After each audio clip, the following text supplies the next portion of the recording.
এই পিতামহ ভীষ্ম যার নাম ছিল বাবা দেবব্রত, এই দেবব্রত বাবার সুখের জন্য নিজের সুখ সারা জীবনের জন্য ধূলিসাৎ করে দিল। দেয়নি বাবা? যারা এখানে পাঠ করেছেন বা শুনেছেন দেখেন, শান্তনু রাজা প্রথমে কেউ গঙ্গাকে বিয়ে করেছিল, গঙ্গার পুত্র ভীষ্ম, কিন্তু গঙ্গা যখন সন্তানকে রেখে চলে গেল তারপরে লক্ষ্য করেছিল মা সত্যবতীকে দেখে, আর সত্যবতীকে এক নজরে দেখে ভালো লেগেছিল। আর যখনই বাবার ভালো লাগলো, সে কথা তো ছেলে বড় হয়েছে, ছেলের কাছে বলা যায় না, এক কর্মচারীর কাছে গল্পটা করেছিল, আর সেইটা দেবব্রত শুনে নিল, আর শুনে নিয়ে ছুটে গেল সত্যবতী মার কাছে। সবার প্রথমে একটা নারীকে দর্শন করে প্রথমেই দেবব্রত মা বলে সম্বোধন করল। সত্যবতী মা বলেছিল, অসম্ভব, তুমি আমায় মা বলে ডাকছো কেন? দেবব্রত আঁচলটা পেতে ভিক্ষা চেয়েছিল। আমার বাবা তোমাকে পছন্দ করে, আমার মা হয়ে তোমাকে ঘরে যেতে হবে। অসম্ভব, তোমার স্পর্ধা তো কম নয়, আমি যাব তোমার মা হয়ে। কিন্তু একবার কই ভেবে দেখলে না, আমি যদি তোমার মা হয়ে যাই, ওই বংশের উত্তরাধি হবে তুমি, তুমি তো রাজ সিংহাসনে বসবে, পরবর্তীতে আমার সন্তান যারা হবে তাদের কি গতি হবে? দেবব্রত মায়ের চরণ ছুঁয়ে বাবাকে বিয়ে করার আগেই বলে দিল, মা কথা দিলাম, আমার বংশে যদি কেউ রাজা হয় সেটা আমার ভাইরা হবে, তোমার গর্ভে যারা আসবে তারাই হবে। বলে আমি তো বিশ্বাস করব না তোমার কোনো কথায়।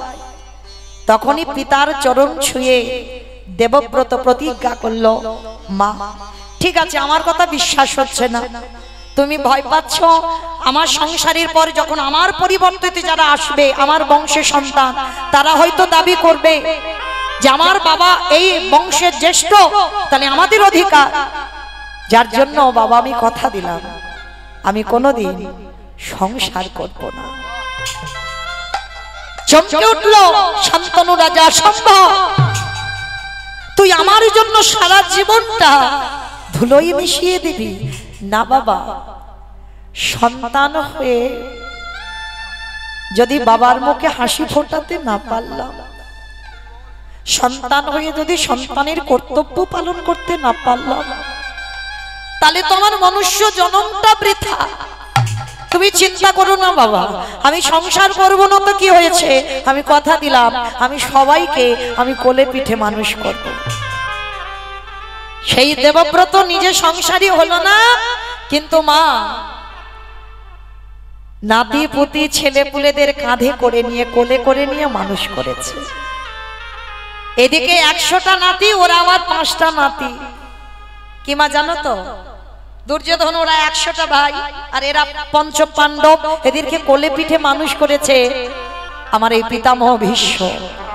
তাহলে লক্ষ্য করে দেখেন বাবা, এত বড় ত্যাগ মহাভারতে কারোর পাবে না।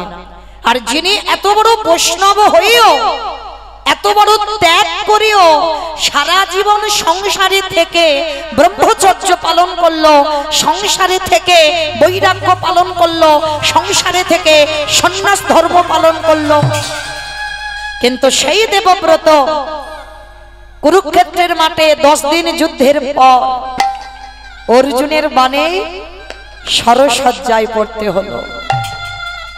কেন? যে ভীষ্মের এত ত্যাগ, এত ধার্মিক, এত ধর্মের পদ অবলম্বন করেছে, তবু বাবা কিসের জন্য 58টা দিন তাকে সরসজ্জায় পড়তে হলো? এমনি এমনি নয়। ওই যে বাবা কাঁদালে কাঁদিতে হয়, এ কথাটা মিথ্যা নয়।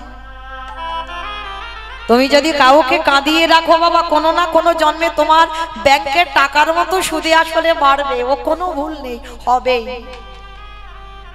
শরের উপরে শয়ন করে পিতামহ ভীষ্ম কাঁদছে, কৃষ্ণকে ইঙ্গিত করে বলছে, কৃষ্ণ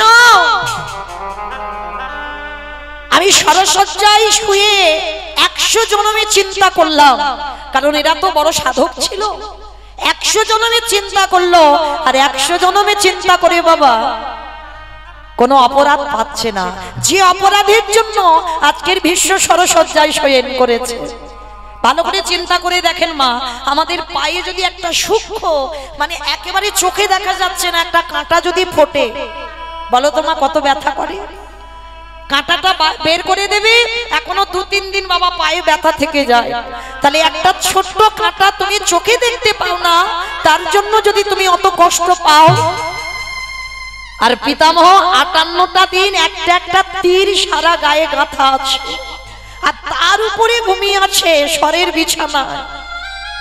কত কষ্ট পাচ্ছে পিতামহ ভীষ্ম, অনুভব করে দেখে।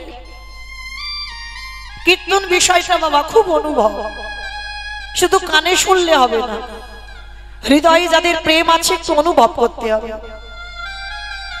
তা ভীষ্ম কাঁদছে, খুব কষ্ট হচ্ছে তো, এত যন্ত্রণা হচ্ছে সর্বাঙ্গে। কৃষ্ণকে ডেকে বলছে, কৃষ্ণ আচ্ছা আমি স্বরের উপরে শয়ন করে চিন্তা করলাম 100 জন্ম আমি কোনো অপরাধ করিনি। কৃষ্ণ বলতে পারিস কোন অপরাধে আজকের আমার এই অবস্থা? ভগবান আমার একটু মৃদু হেসে বলছে, ভীষ্মদেব 100 জন্মে যখন গেছো আর 2-1টা জন্ম একটু আগিয়ে দেখো। যখন একটু আগিয়েছে বাবা, দেখতে পেল এই পিতামহ ভীষ্ম এক রাজা হয়েছিল। 101 জন্ম আগে এক রাজা হয়ে, যেই না বাবা রাজাদের তো মৃগয়া শিকার তখনকার দিনে, মৃগয়ায় গেছে। আর মৃগয়ায় গিয়ে যেতে যেতে বাবা দেখে না রাস্তায় একটা সর্প, আর সেই সর্পটাকে তুলে নিয়ে ওই পিতামহ ভীষ্ম 101 জন্ম আগে ওই সাপটাকে নিয়ে দূর করে রাস্তা থেকে ছুঁড়ে ফেলে দিল। আর যখনই ফেলে দিয়েছিল সর্পটা গিয়ে একটা ফণি মনসার গায়ে বিঁধে গেল। সর্ব অঙ্গে ওই সাপটার কাঁটা ফুটে আছে, আর হঠাৎ তো সাপটা মরতে পারছে না। দেখবেন বাবা, কারণ মৃত্যুটা যদি সঙ্গে সঙ্গে হয়ে যায় অত কষ্ট পায় না। সাপটাকে কাঁটার উপরে ফেলে দিল, সর্বাঙ্গে কাঁটা গাঁথা, রক্ত ঝরে ঝরে পড়ছে। তখনই সাপটা কেঁদে বলেছিল, রাজন আমি কোনো অন্যায় করিনি, কোনো অপরাধ করিনি, আমি তোমাকে দংশনও করিনি, তবে বিনা অপরাধে তুমি যখন আমাকে নিয়ে এই রকম ফণি মনসার গায়ে ফেলে দিলে, আমি তোমাকে ছেড়ে দেব না। আমি তোমাকে অভিশাপ দিলাম, আমার অঙ্গেতে যেমন আজকের কাঁটা বিধে আছে, আমার অঙ্গ থেকে যেমন রক্ত ঝরছে, এই যে কত যন্ত্রণা, এই যে কত জ্বালা, আমি তোমাকে অভিশাপ দেব। এই জ্বালা তোমাকে একদিন পেতে হবে হবে হবে। চমকে উঠল ভীষ্ম। ভগবান হেসে উঠল, কি ব্যাপার চমকে উঠলে কেন? বুঝতে পেরেছে কৃষ্ণ কর্মফল তো ছাড়বে না। তুমি যত ভজনীয় হও, তুমি যত সাধনীয় হও, লক্ষ্য রাখতে হবে আমার কর্মের দিকে, আমি কি করছি, আমি ঠিক করছি না ভুল করছি, বিবেকটাকে প্রশ্ন করতে হবে। যেটা করবে সেটা যেন ধর্মের পদ অবলম্বন হয়ে থাকে। যখনই বাবা পিতামহ কাঁদছে, এত কষ্ট হচ্ছে না, পঞ্চ পাণ্ডব, তৃতীয় পাণ্ডব অর্জুন তো বানটা মেরেছে। অর্জুন এসে বলছে, দাদু ও দাদু, আমার জন্য আজকে তোমার এই দুর্দশা। আমি তো তীরটা ছুড়লাম বলে তুমি সরসজ্জায় পড়লে, আজকের আমার প্রত্যেকটা বান তোমাকে জ্বালা দিচ্ছে, যন্ত্রণা দিচ্ছে। পিতামহ ভীষ্মের এই চোখের কোণ থেকে না জল টোপে টোপে পড়ছে। অর্জুনের দিকে তাকিয়ে বলছে, কাঁদিস না বাবা, কাঁদিস না, তুই কষ্ট পাচ্ছিস, তোর এই তীরগুলো আমার শরীরে গাঁথা বলে, কিন্তু আমি কষ্ট পাইছি না। কেন জানিস বাবা? এই যে আমার গায়ে এই তীরগুলো গাঁথা আছে, আমার কি মনে হচ্ছে জানিস, সেই যে ছোটবেলায় তুই দাদু দাদু বলে আমার কাঁধে চড়তিস, দাদু আমার একটু কোলে নেবে বলে বায়না করতিস। তোর এই হাতের তীরগুলো আমার যখন গায়ে গাঁথা আছে, আমার যেন মনে হচ্ছে আমার অর্জুন যেন আমাকে আষ্টে পিষ্টে বুকে জড়িয়ে ধরে। নিতাই গৌর হরি বল। কাঁদিস না বাবা, কাঁদিস না। যুধিষ্ঠির এসে বলছে দাদু তোমার তো ইচ্ছা মৃত্যু, তুমি এবার মরে যাও না, এবার মরে যাও না তুমি। তোমার এই কষ্ট আমরা কেউ চোখে দেখতে পাচ্ছি না। দেখবেন বাবা, কোন কোন মানুষ যখন খুব কষ্ট পায়, বিছানায় পায়খানা প্রস্রাব, আর কোন ডাক্তার বৈদ্য কবিরাজ কিছু কাজ হচ্ছে না, যখন বিছানায় শয়ন করে পায়খানা প্রস্রাব করে খুব কষ্ট পায়, আমরা আত্মীয় পরিজনরা ভগবানের কাছে কাঁদি না, ঠাকুর এবার মানুষটা তুলে না। বিশ্বের আজকে দুর্দশাটি ঠিক তেমন, শরীর ওই আগা থেকে রক্ত টোপে টোপে পড়ছে। দাদা এবার তুমি মরে যাও, তোমার এই কষ্ট আমরা কেউ চোখে দেখতে পাই না, এবার মরে যাও। ভীষ্ম কাঁদছে আর বলছে যুধিষ্ঠির আমি যে মরবো, আমি মরেও তো শান্তি পাবো না। কেন মরে শান্তি পাবে না কেন? কারণ আমি তো দ্রৌপদীর কাছে অন্যায় করে ফেলেছি। দ্রৌপদীর কাছে অন্যায় করেছো? কি অন্যায় করেছো?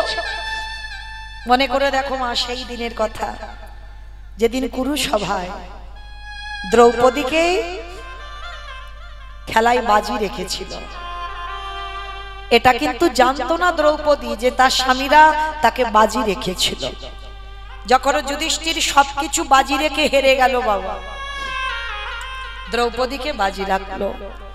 দুর্যোধন আদেশ দিয়েছিল দুঃশাসনকে যে দ্রৌপদী তখন ছিল মা রজশালায়, ঘরের মধ্যে বন্দী আছে, ও চুলের মুষ্টি ধরে ওই মেয়েটাকে কুরুসভায় নিয়ে এসো।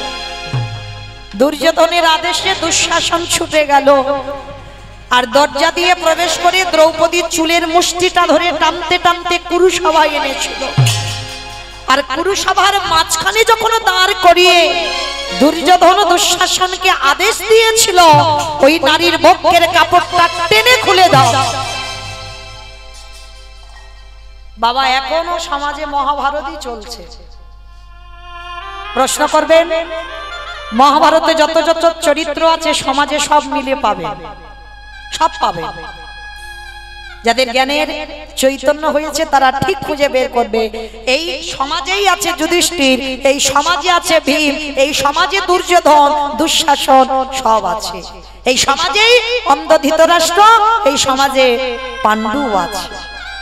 যদি বিবেকটাকে ঠিক প্রশ্ন করতে পারেন, সব কটাকে মহাভারতে সব চরিত্র আমাদের সংসারের জীবনে পেয়ে যাবে।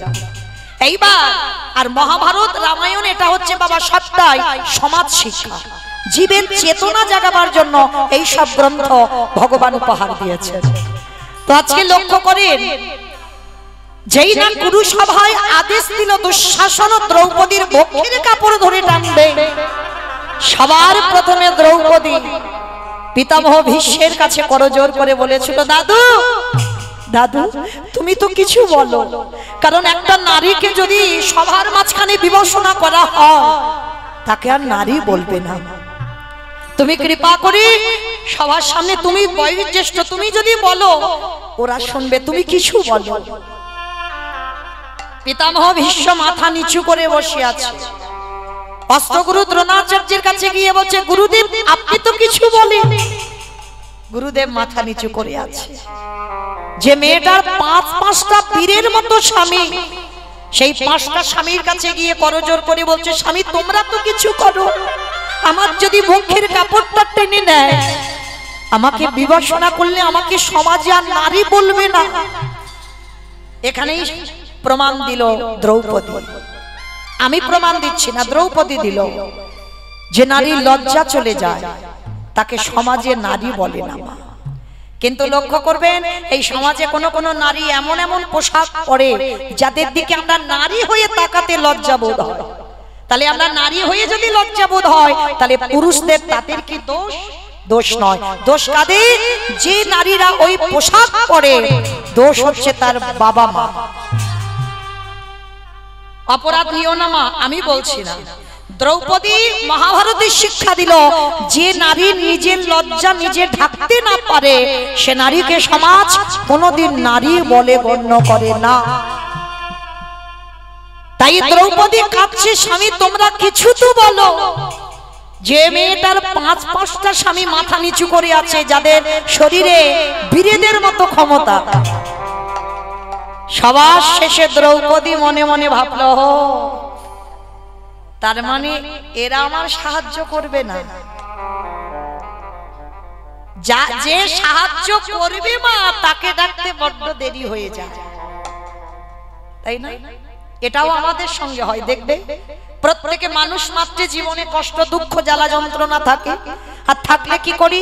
আত্মীয় পরিজন বন্ধু বান্ধব গ্রাম প্রতিবেশী সবার কাছে বলে বলে বেড়াচ্ছি, কিন্তু তোমার দুঃখের কি লাঘব হচ্ছে?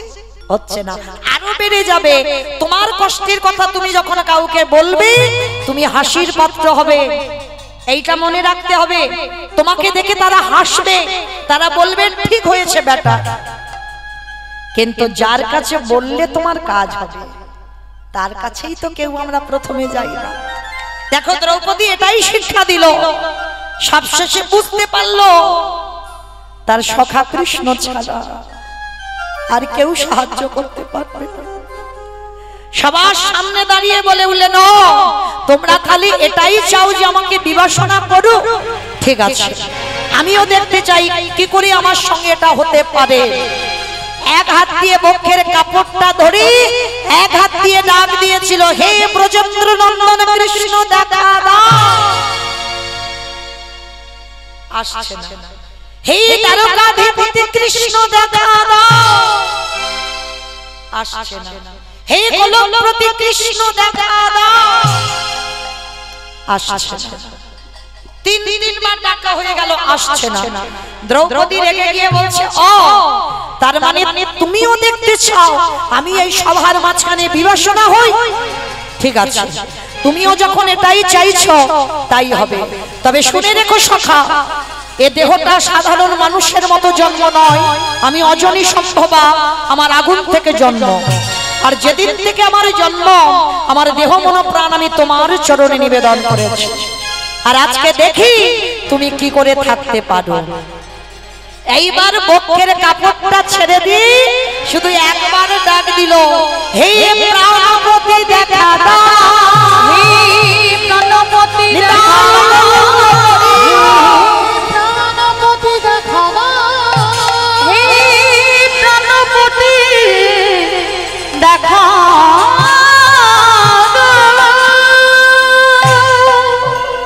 যেই না বলা প্রাণপতি দেখা দাও, সঙ্গে সঙ্গে ভগবান আঙুল থেকে কাপড়টা খুলে যেখান থেকে দুঃশাসন বস্ত্র টেনে নেবে শেষ ওইখানে জুড়ে দিয়েছে। কি গো, ডাকার মতো তো ডাকতে হবে। দ্রৌপদী রেগে গেছে, কেন তুমি এত দেরি করলে? আমি এতক্ষণ ধরে তোমাকে ডাকছি। ভগবান হেসে উঠল, আমি দেরি করিনি সখী, তুমি আমার ডাকতে দেরি করেছো। আমি তো সবার দরজায় রেডি হয়ে দাঁড়িয়ে আছি, শুধু একবার ডাকার অপেক্ষা।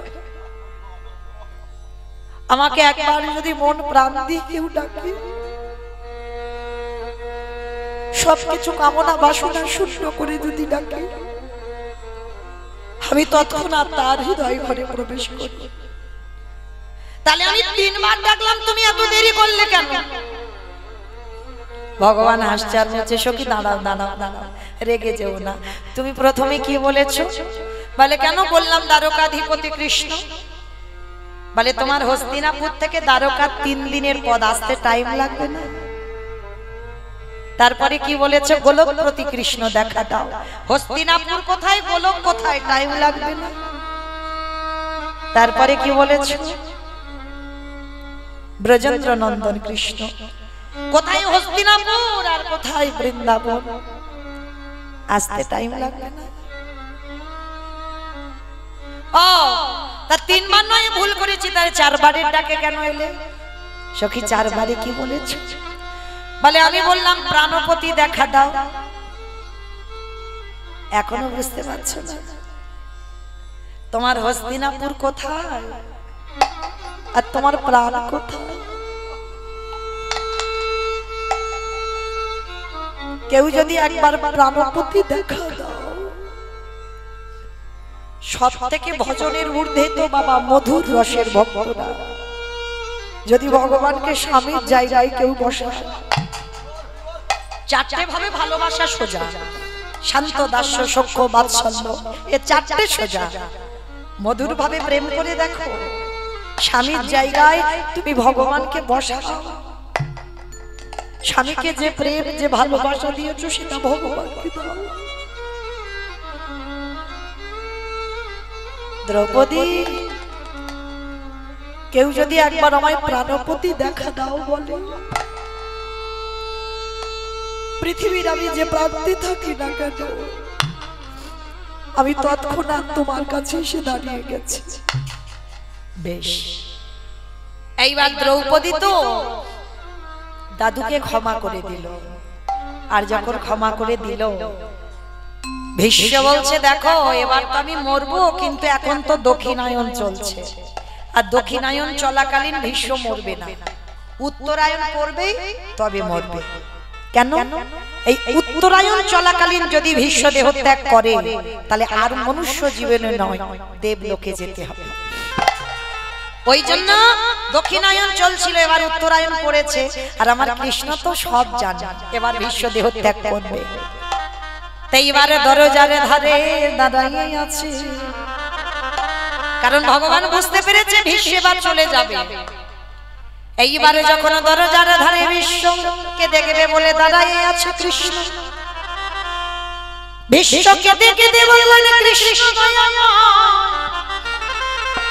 এসো, তুমি তো কথা দিয়েছো আমার মৃত্যুর সময় তুমি পাশে দাঁড়াবে। ভগবান সরসজ্জার পাশে এসেছে, এসে বলছে ভীষ্ম বলো তুমি চলে যাবে, যাবার আগে তুমি কোন রূপে আমায় দেখতে চাও? বলো কোন রূপ? বলছে শোনো, আমি বৃন্দাবনের কৃষ্ণ রূপ যদি দেখতে চাও আমি দেখাবো, যদি মথুরার কৃষ্ণ রূপে দেখতে চাও দেখাবো, দ্বারকার কৃষ্ণ রূপে দেখতে চাও দেখাবো। বলো কোন রূপে দেখবে? ওহে কৃষ্ণ দয়াময়, আমি বৃন্দাবনের কৃষ্ণ রূপে দেখতে চাই না, আমি মথুরার কৃষ্ণ রূপে দেখতে চাই না, আমি দ্বারকার কৃষ্ণ রূপে দেখতে চাই না। ও মা, সবাই তোমার বৃন্দাবনের রূপটা দেখে, কি মা আমরা যে ভজন করি ওটা বৃন্দাবনের রূপ। তো গোপবেশরে বেণুগর নবকৈশোরে নটমা নরলীলায় তাহার স্বরূপ, কি গো ওই রূপটা তোমরা দেখো, সবাই ভালোবাসে। আজকের বলছে ভীষ্ম তুমি বলো কোন রূপে দেখতে চাও? ভীষ্ম করজোরে কেঁদে বললেন কৃষ্ণ দয়াময়, আমি বৃন্দাবন নয়, মথুরা নয়, দ্বারকা নয়, ও কোন রূপ আমার চাই না। তাহলে কোন রূপ দেখতে চাও? কৃষ্ণ কহে একান্ত যদি তুমি আমায় রূপ দেখাতে চাও, ওই যে কুরুক্ষেত্রের রণাঙ্গনে অর্জুনের সামনে সারথি হয়ে যে তুমি দাঁড়াইয়াছিলে, অর্জুনকে পিছনে সিংহাসনে বসিয়ে রেখে তুমি ঘোড়ার লাগাম ধরে যখন দাঁড়াইয়াছিলে, দেখে মনে হতো ওই অর্জুন বসেছে উপরে, আরে তুমি ভগবান হয়ে তুমি যেন ভক্তির নিচে বসে আছো। আমার বিবেকে কি মনে হলো জানো? সত্য ত্রেতা দ্বাপর প্রতিটা যুগে যুগে আমি দেখলাম ভক্ত ভগবানের চরণে বসে, আরে কুরুক্ষেত্রের রণাঙ্গনে আমি দেখলাম আমার ভগবান ধরে ওই ভক্তির পায়ে আমি ওই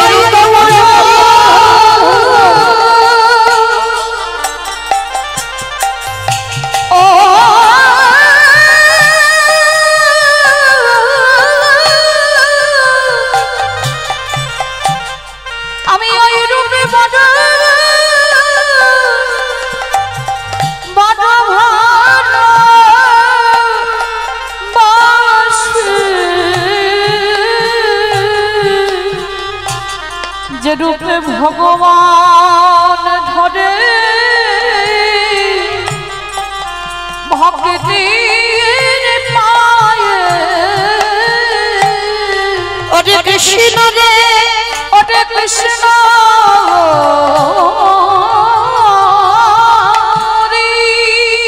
সেদিন যেমন কুরুক্ষেত্রের রণাঙ্গনে অর্জুনের রথের সারথি হয়ে অর্জুনের মতো ভক্তের সামনে ঢাল হয়ে দাঁড়াইলি আগত কলিযুগে যদি অর্জুনের মতো আগে যেন ভক্ত জন্ম নেয় কৃষ্ণ রে তুই অমনি করে দাঁড়াইলি আমি এই নিবেদন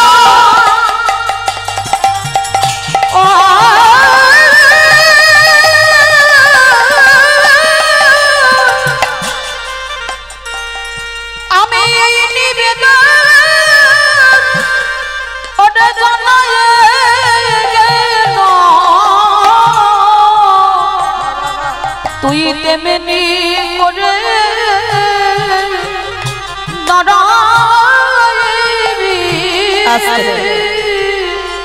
সেদিন আমার ভগবান দ্রৌপদীকে বুঝিয়ে দিল দ্রৌপদী ওই দ্রৌপদীর বস্ত্রহরণ কালে ভীষ্ম কিছু প্রতিবাদ করেনি কেন জানো সেদিন তো দুর্যোধনের অন্নে প্রতিপালিত হয়েছে আর দুর্যোধন অসৎ আর অসতের অন্ন খেতে খেতে বিশ্বের সর্ব অঙ্গটা পাপী হয়ে যাচ্ছে সব ভজন নষ্ট হয়ে গেল আর যেদিন দ্রৌপদীর বস্ত্রহরণ হলো সেদিন ওই দুর্যোধনের অন্ন খেতে খেতে শরীরে রক্তগুলো পাপী হয়েছিল তাই সৎ কথা বার হলো না আর আজকের সরসজ্জায় পাণ্ডবদের কি করে রাজ্য চালাতে হয় শিক্ষা দিচ্ছিল কেন না এখন যে রক্তগুলো আছে সেই বদ রক্তগুলো অসতের রক্তগুলো সব পড়ে গেছে আর যতটুকু রক্ত ছিল সতের রক্ত ছিল তাই তো ওই পাণ্ডবদের কি করে রাজ্য চালাতে হয় ওই শিক্ষাগুলো দিতে পেরেছিল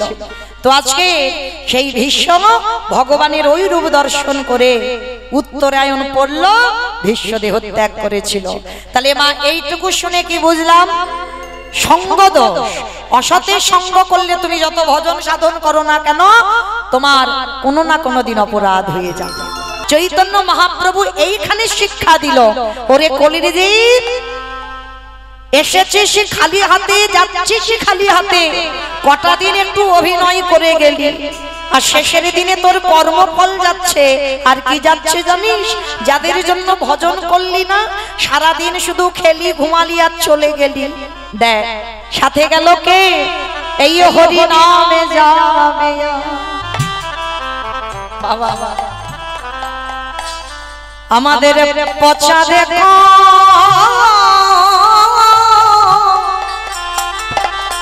দেখো যা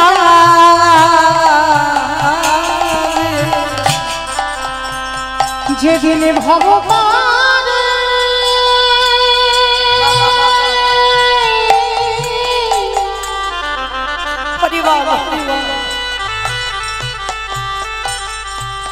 যেদিন ভগবানে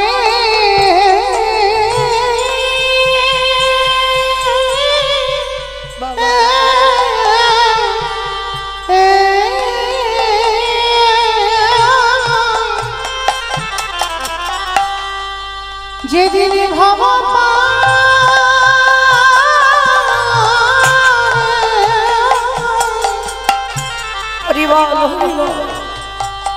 তুমি চলে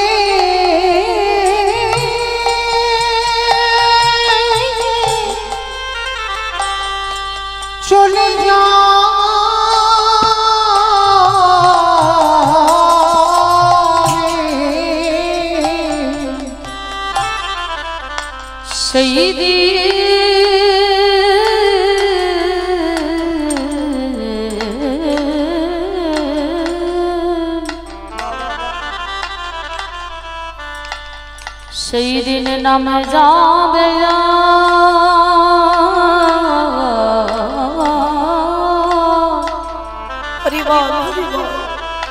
এই পচা দেহ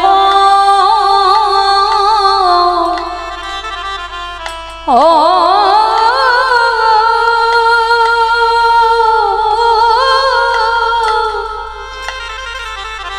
দেহ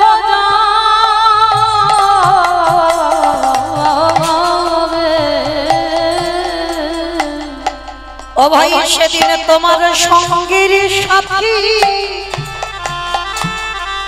কে থাকবে না যেদিন খাঁচা ছেড়ে প্রাণে পাখি চলে যাবে আমাদের কারণ কৃষ্ণ ভজন ভজন হলো না কৃষ্ণ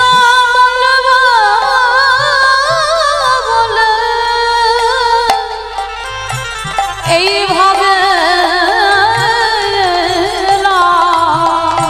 আমরা শুধু ভাবে এলাম খেলা ভব ছেড়ে চলে গেল শুধু আশা যাব সার হলো হৃদয়ময় আমার মতো পাপী দয়ালার কেউ বলে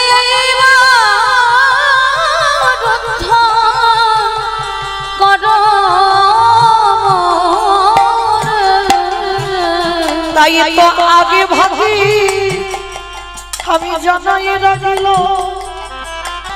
আমার বলা হইব না তুমি আমার কেশে ধরি টেনে নিও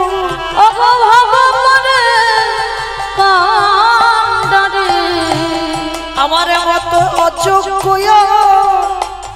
জগতে কেহ নাই কেবল আমি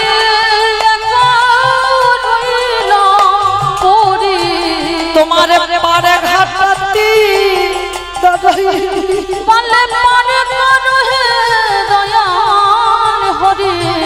তুমি চরণে ছাড়া করুণা কি শুধু জন্মে নয় জন্মে জন্মে তোমার ওই চরণে সব সপিলা আমার দেহ মন প্রাণ জীবন যৌবন যেন চরণে ছাড়া ছাড়া করো না হে। আজকে সেই ভগবান আমাদের মতো কলির মানুষদের কত ভালোবাসে দেখেন আমাদের আসবার আগে বাবা যে আমাদের কথা ভেবে রেখেছে তার মতো বন্ধু আর পৃথিবীতে কাউকে পাবে আমরা জন্মগ্রহণ করে কি খাবো সেই ভাবনাটা জগতে কেউ ভাবেনি ভেবেছিল আমার বিশ্বের স্রষ্টা মালিক ভগবান একদিনের বাচ্চা জন্মে সে কি খাবে তার ভাবনা তার মা ভাবেনি অনেকে বলে মা আমার মা ভেবেছিল বলে না এখানে আমরা যারা মা হয়েছি বাবা তারা ভালো করে জানি আমরা সন্তান মাতৃ জঠরে 5 মাস যখনই বয়স হয় মাতৃস্তনে দুগ্ধ আসে তাহলে কে দিল স্তনদুগ্ধটা মা নিজে নিজে তৈরি করলো মা যদি নিজে করতো মা তাহলে একজন মাকে বলে দেখো তো গর্ভে সন্তান আসবার আগে পারে কিনা পারবে না কেন পারবে না ওটা তো মা তৈরি করেনি তাহলে বাবা এসে দিয়ে গেল গ্রাম প্রতিবেশী আত্মীয় পরিজন এসে দিয়ে গেল না তাহলে দিল কে বিশ্বের স্রষ্টা মালিক ভগবান একদিনের একটা শিশু জন্ম নিয়ে সে কি খাবে তার খাবারের ভাবনাটা তার বাবা মা ভাবেনি আত্মীয় পরিজন কেউ ভাবলো না আমার ভগবান ভেবে মাতৃস্তনে পাঠিয়ে দিল আজ পর্যন্ত কোনো বৈজ্ঞানিক দিতে পারলো না যেটা আমার ভগবান করে দেখিয়েছে তাই পৃথিবীতে সবার কাছে নিবেদন মা যদি সবাইকে ভুলে যাও অসুবিধা নাই কারণ সব তো অনিত্য কিন্তু যেন কোনোদিন আমার ভগবানের চরণ ভুলো না কারণ আমার ওই ভগবান একটু ভালোবাসার কাঙাল গো একটু প্রেমের কাঙাল কোনোদিন ভক্তকে বলেনি আমায় শ্বেত পাথরের মন্দির গড়ে দে কোনোদিন ভক্তকে বলিনি আমায় দামি দামি রজনীগন্ধার মালা দিয়ে সাজিয়ে দে। কোনোদিন ভক্তকে বলেনি আমাকে ভালো ভালো ফল মিষ্টির ডালা গুছিয়ে খেতে দে। ভগবানের এগুলো চাহিদা নয় মা। ভগবানের তবে লালসা নেই বলা ভুল, ভগবানের ভক্তের উপরে একটা লালসা আছে। সেটা কি জানো? ওরে কলির জ্ঞানন্ধজি, তোরা সংসার করবি বলে ধরাই এলি। সংসার কর, কারণ কলিযুগে মা সংসার ধর্ম বড় ধর্ম। সংসার করে সংসার বজায় রেখে কৃষ্ণ ভজন করতে হবে। ভগবান বলছে তোরা সংসার করবি বলে এলি, সংসার কর, তাতে দুঃখ নাই। কিন্তু সারা দিনের মধ্যে যদি একজন ভক্ত আমার চরণে বসে, সারা দিনের মধ্যে 24টা ঘন্টার মধ্যে যদি একজন ভক্ত আমার চরণে বসে, যদি নিরজনে বসে বলতে পারে কৃষ্ণ তোমার হলামে বলে, আমারে বলতে যা কিছু আছে তোমার চরণে দিলাম বলে, আমার মন প্রাণ দেহ যৌবনে জীবনে যৌবনে যা কিছু আছে তোমার চরণে দিলাম বলে, যদি একবারে নয়ন জলে ভাসতে পারে, ভগবান বলছে আমি পৃথিবীর যেখানে থাকি না কেন তার হৃদয় ঘরে আমি প্রবেশ করি। নিতাই গৌর হরি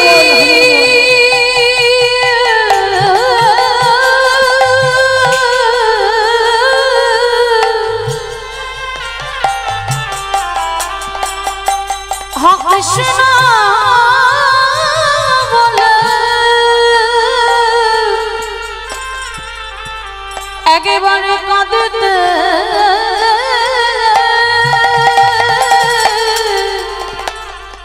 কাঁদিতে পারে,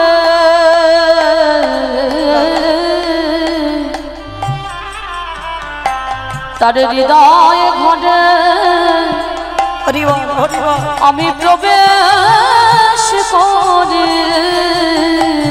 হায় ভগবান,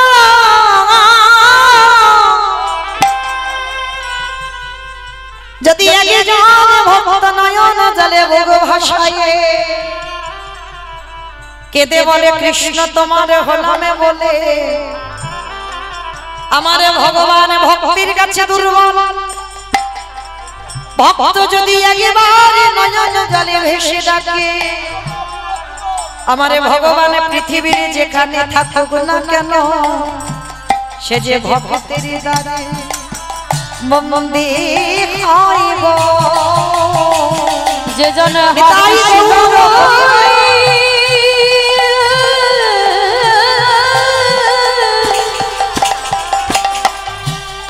কৃষ্ণ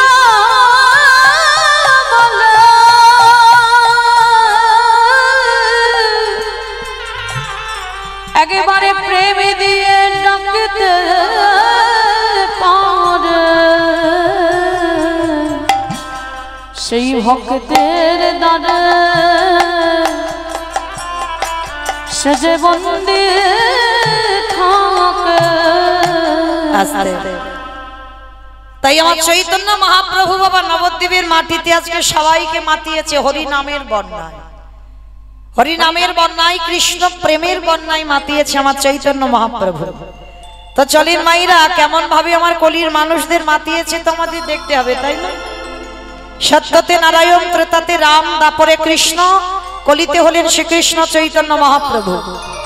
তা কৃষ্ণ নবদ্বীপের মাটিতে গৌর হয়ে এসেছে, আর গৌর হয়ে এসে নদিয়ার মানুষকে কি করছে জানো? যাকে দেখতে পাচ্ছে তার চরণ ধরে, তার হাতে ধরে, তার গলা জড়িয়ে ধরে বলছে তোরা একবার কৃষ্ণ বল। আচ্ছা বাবা, এই জায়গাটায় আমাদের সবার একটা প্রশ্ন রয়ে যায়। ভগবানের কোনো জাত বিচার নয় বাবা, ওটা মানুষের হয়। কে নিচু জাত কে উঁচু জাত, এটা যদি ভগবানের থাকতো বাবা তাহলে মলয় চাঁদ কাজীকে কৃপা করত না। বিধর্মী মুসলমান তাকেও কৃপা করেছিল, ত্রেতা যুগে গুহক চণ্ডালকে কৃপা করলো, শবরী মাকে কৃপা করলো। ভরি ভরি প্রমাণ আছে। ভগবান জাতের বিচার করেনি, ওটা মানুষ করে। তাহলে ভগবান পশু পাখি কীট পতঙ্গ মানব দানব খেচর খেচরি সবাইকে প্রেম দিল, সবাইকে নাম দিল, কিন্তু একজনকে একবারও বলেনি তুমি একবার হরি নাম করো। সে কে? নিজের মা শচী ঠাকুরানী। বাবা জগন্নাথ মিশ্র, মা হলো শচী ঠাকুরানী। তা সবাইকে নাম নিতে বলছে, করতে বলছে, কিন্তু মাকে একবারও বলছে না মা তুমি একবার হরি নাম করো।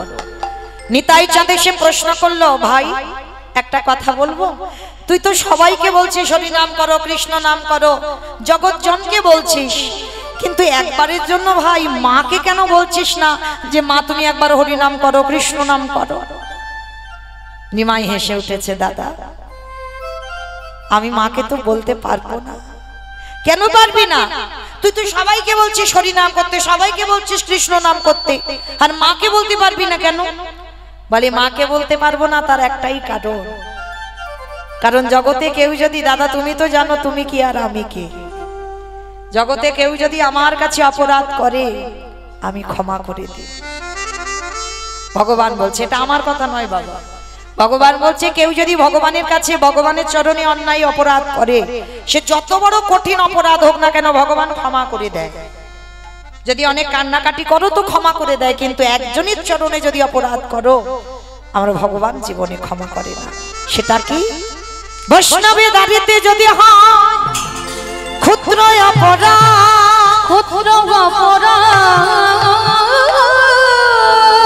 মহা মহা ভজনেতে পড়ে যায় বা, পড়ে যায় বা, বৈষ্ণব দেখে যাবা নানবাই মুন্ড, নানবাই মুন্ড,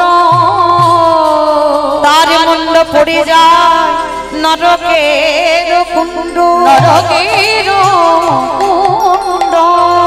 বৈষ্ণব অপরাধে করে যাবা গঙ্গা স্নানে যা, গঙ্গা স্নানে যা, পতিত পাবনী গঙ্গা তারে রেখে দূরে সরে যা, দূরে সরে যা। তাহলে কি বললেন না, সবার কাছে অন্যায় করো ক্ষমা আছে, কিন্তু ভুল করে বাবা যেন বৈষ্ণব চরণে অপরাধ না হয়। আবার লক্ষ্য করবেন বাবা, অনেক অনেক ভক্ত দেখবেন নিজের মন থেকে অন্যায় করে ফেলছে না, সঙ্গ দোষে ভুল হয়, হয় না? আমি যে কথাগুলো বলবো বাবা একটু হৃদয়ঙ্গ করবেন। সঙ্গ দোষ, হয়তো অন্যায়টা আমি করতাম না, কিন্তু কারোর পাল্লাই পড়ে বাবা আমার অপরাধটা হয়ে গেল, এটাও হয়।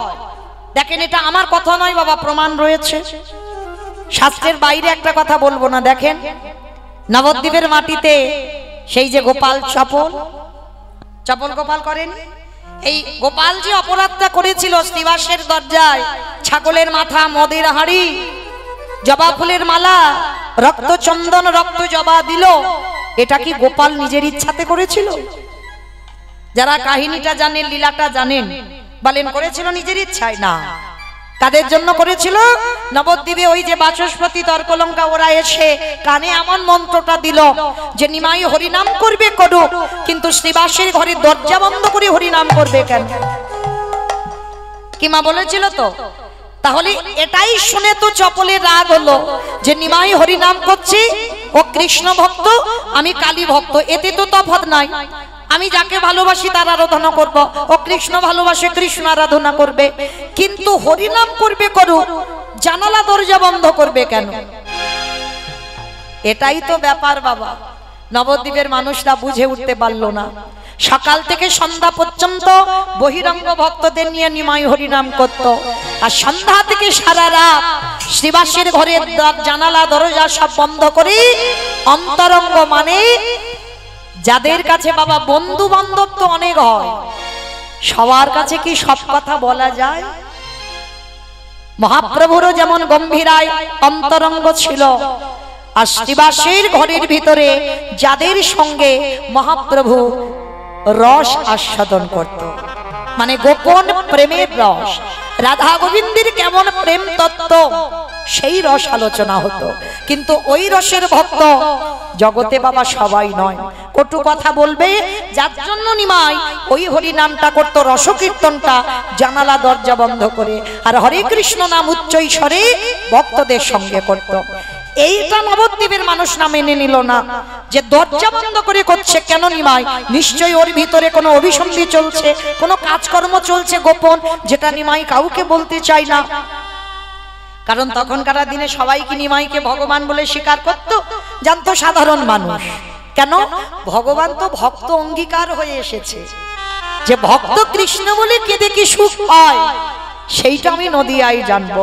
যার জন্য আমার নিমাই ভক্ত ভাব অঙ্গীকার করে নবদ্বীপে এসে নিজে আচরি ধর্ম জীবেরই শিখাই, নিজে না করলে ধর্ম জীবকে শেখানো না যায়। এইবার নবদ্বীপের মাটিতে এসে যখন হরিনাম করছে, আর ওই দুইজন গোপালের কাছে গিয়ে এমন কানে লাগালো, গোপালে রেগে গেল, এত বড় স্পর্ধা আমার নবদ্বীপের মাটিতে দাঁড়িয়ে রাতের বেলা অভিসন্ধি চলে দরজা বন্ধ করে দেখাচ্ছে মাথা দাঁড়াও। এইবার ওই কুকর্মগুলো করলো, আর ভগবানের চোখে তো ধুলো দেওয়া গেল না, তাতে ভগবানের ক্রোধে পড়ে গেল গোপাল, আর গোপালের সর্বাঙ্গে হয়ে গেল গলিত কুষ্ঠ ব্যাধি। তাহলে সর্বাঙ্গে যখন গলিত কুষ্ঠ ব্যাধি হলো, এটা কিন্তু গোপাল নিজে অপরাধ করেনি, সঙ্গ দোষে পড়ে। ওই জন্য একটা কথা বলে যাই মা চরণ ধরে, সতের সঙ্গ করলে তুমি সৎ হবে, অসতের সঙ্গ করলে যতই তুমি সৎ চরিত্রবান ব্যক্তি হও না কেন, একদিন না একদিন তুমি সঙ্গ দোষে পড়ে তুমি কুকাজ করতে বাধ্য হবে। ওই জন্য লক্ষ্য রাখতে হবে মা, ছোট ছোট ছেলে পুলে যখন মানুষ করছি আমরা, কাদের সঙ্গ করে। এই সঙ্গ যদি খারাপ হয়, তুমি যত ভালো মানুষ করো না কেন, সঙ্গে পড়ে তোমার ছেলে খারাপ হতে হবে। তাই তো আজকে নবদ্বীপের মাটিতে সচিমাও একটা অপরাধ করেছিল। মা যেখান থেকে এসেছিলাম আবার সেখানে ফিরলাম, মনে পড়ছে তো? নিতাই চাঁদ প্রশ্ন করলো, দাদা সবাইকে নাম দিচ্ছ, মাকে কেন দিচ্ছ না? কি বাবা মনে পড়ছে? চলো আবার সেখানে যাই। তা এমন সময় নিমাই বলছে আমার মা অপরাধ করেছে। বলে কার কাছে? বলে অদ্বৈত আচার্য গোসাই। আমার অদ্বৈত আচার্য গোসাইকে বাবা ভোলানাথ, তিনি কলিযুগে হয়েছে শিব ঠাকুর নয়, অদ্বৈত আচার্য গোসাই। আর তার কাছে অপরাধ করেছিল সচিমা।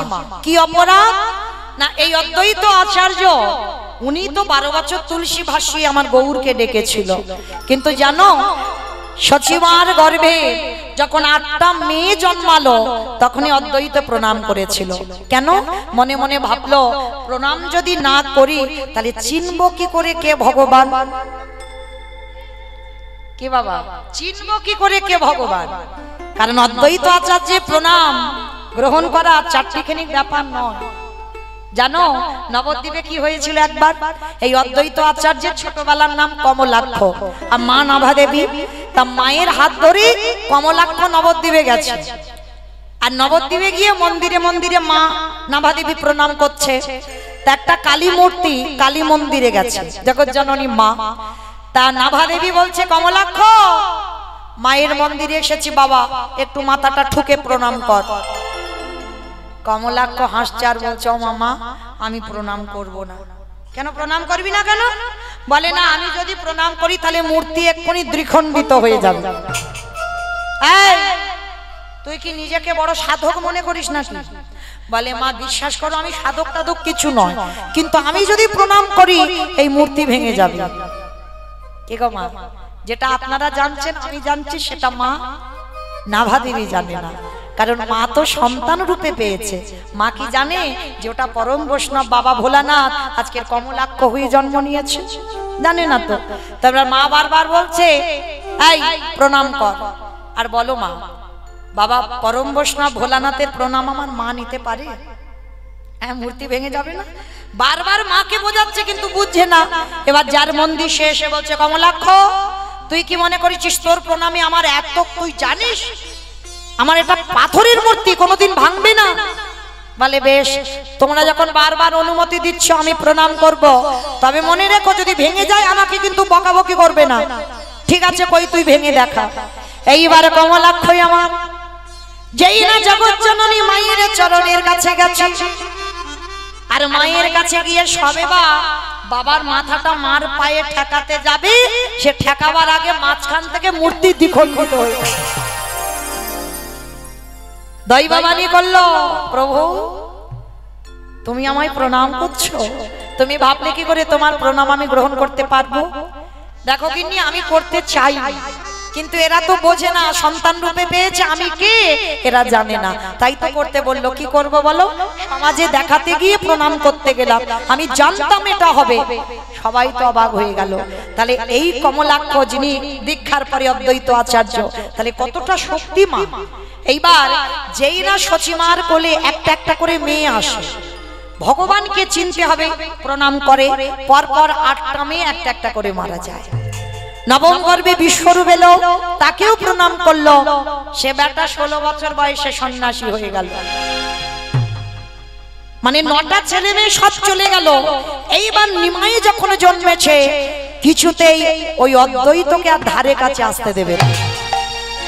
সচিমা বুঝতে পেরে গেছে, যদি একবার অদ্বৈত নিমাইকে প্রণাম করে, নিমাইও বুঝি আমায় ছেড়ে চলে যাবে। 5 বছর নিমাইয়ের বয়স হয়ে গেল, আর অদ্বৈত আচার্যের বয়স তখন 57 বছর। এইবার পিছন থেকে গুটি গুটি পায়ে আসছে একদিন নিমাইকে প্রণাম করবে বলে, আর সচিমা দেখা মাত্র রেগে গেছে, দাঁড়া, এক পা দিবি না ঘরে। সবাই তোকে বলে অদ্বৈত, আমি বলবো তুই অদ্বৈত নয়, তুই হলি দ্বৈত।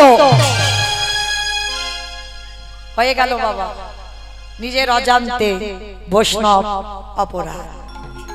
আবার যেমন তেমন এই আমাদের মতো বৈষ্ণব হলে হতো, ত্রিলোকের বড় বৈষ্ণব, তার কাছে অপরাধ করে ফেললো।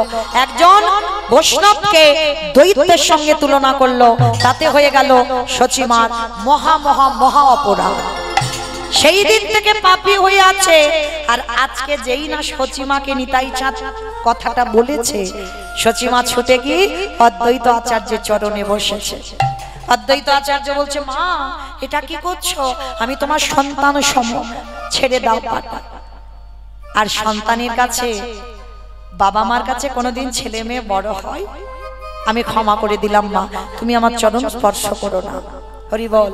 তা যেই না আমার কমলাক্ষ পরবর্তীতে অদ্বৈত আচার্য ক্ষমা করে দিল, সঙ্গে সঙ্গে আমার নিমাই এসে মার গলাটা ধরে বলছে, মা এবার বলো তো দেখি। বলি, হরে কৃষ্ণ হরে কৃষ্ণ কৃষ্ণ কৃষ্ণ হরে হরে।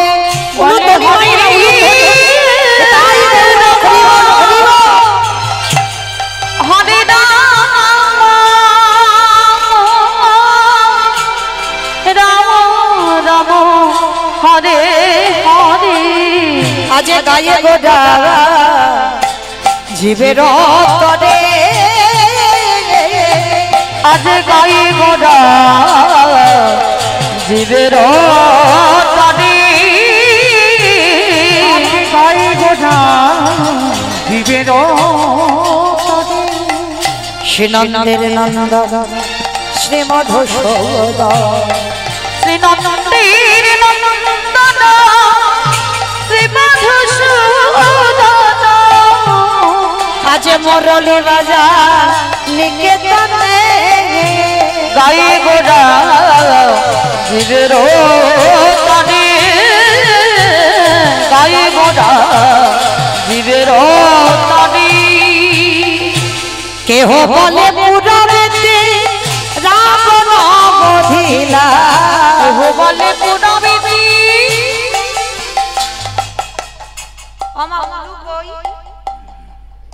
উলু কই? মাঠে মাঠে। কেহ বলে পুরবেতে রাম বধিলা, কেহ বলে পুরবেতে আমার গোদারি।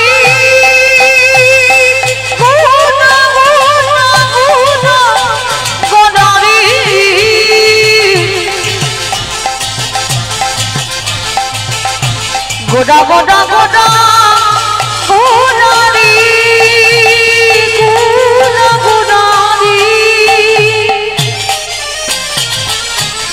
ওই নদীরাজ চাঁদ গোডা আমার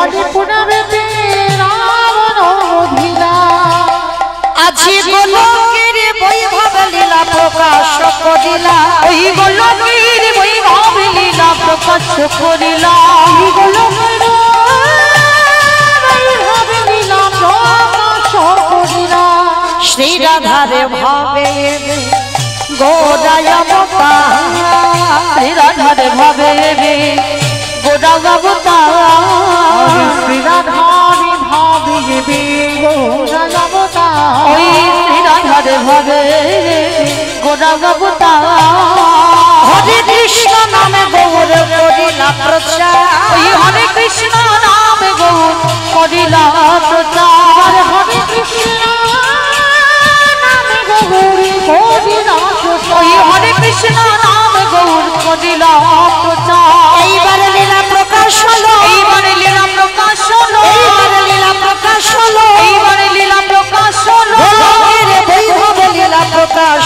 করিলা ওই গোলকের বৈভব লীলা প্রকাশ করিলা